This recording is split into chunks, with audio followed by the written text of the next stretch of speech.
has the octagon, because it's got 8 sides. No other cathedral has a tower quite like this, and it has a really important, it tells a really important story as well.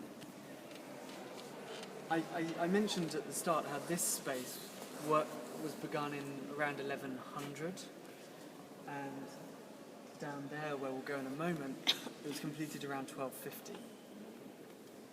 And so this space was completed during that period. But there was a terrible accident that occurred in the early 14th century, about 170 years after work had finished on the main body of the cathedral. I said Ely was very rich, and the monks decided they wanted a grand chapel dedicated to the Virgin Mary, called a Lady Chapel. This was really popular at the time. Everyone was building Lady Chapels. And so Ely decided to build a grand Ely Chapel to show the world that they were ahead of the times and very fashionable and very wealthy.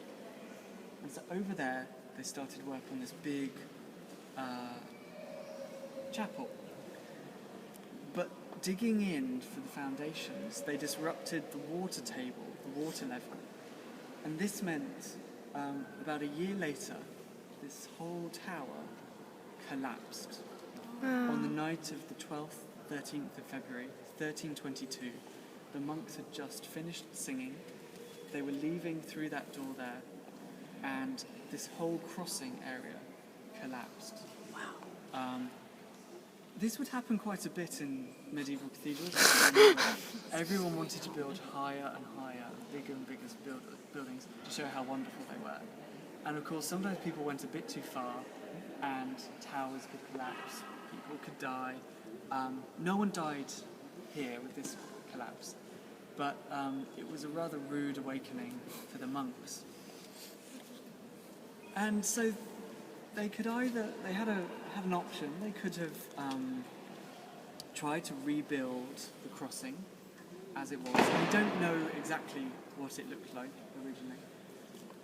Or they could do something different, and it was decided to build, to insert this octagon tower in. And we know that this is different to the original plan, which was probably quite basic and boring. You might think a lot of this is made out of stone, but all of that up there is actually wooden. It's an incredible piece of carpentry, and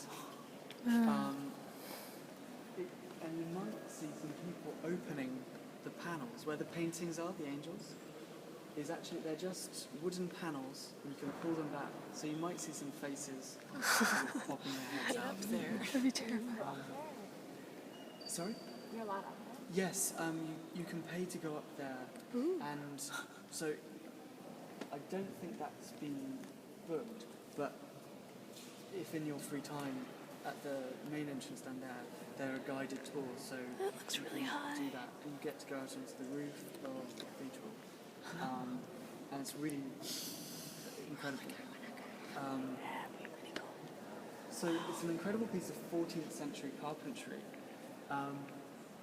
and can you see from just below the angels, the kind of the bottom of the space, to the top where we have Christ in the middle.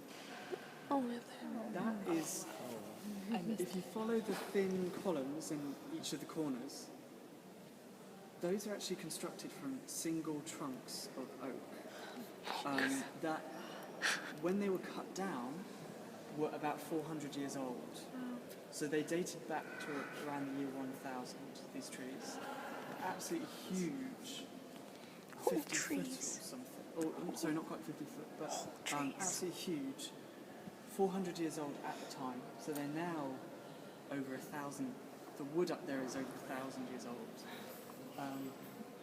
Just joined with wooden pegs and nails.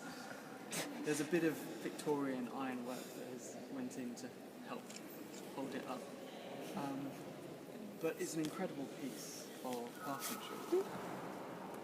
And it's a really clever way of completing this very difficult space because when it collapsed, the damage was so great and it wasn't easy to sort of connect up with the building.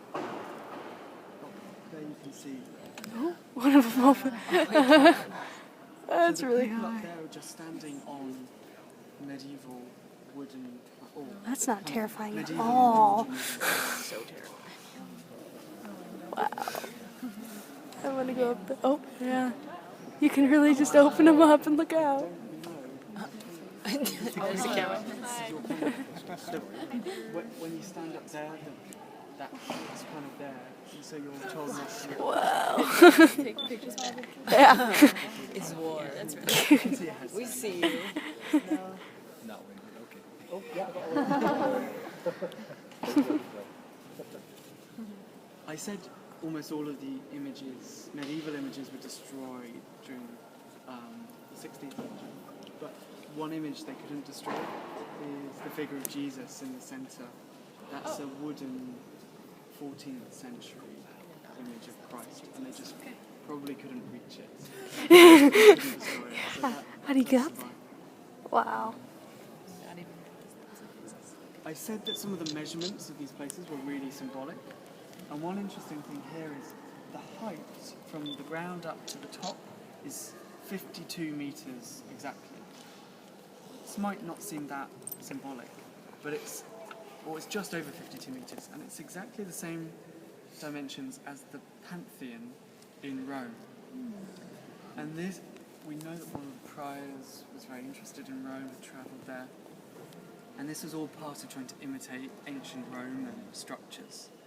And we also see that in the length of the naves. They often the same dimensions as old St. Peter's and other great basilicas and religious sites in Rome. So there's lots of kind of really subtle, clever bits of imitation going on.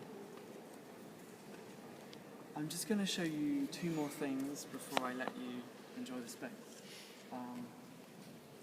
I'll show you St. Etheldreda's shrine, or where it was, and then I'll show you the Lady Chapel, which is the reason why this space fell down and they had to construct it.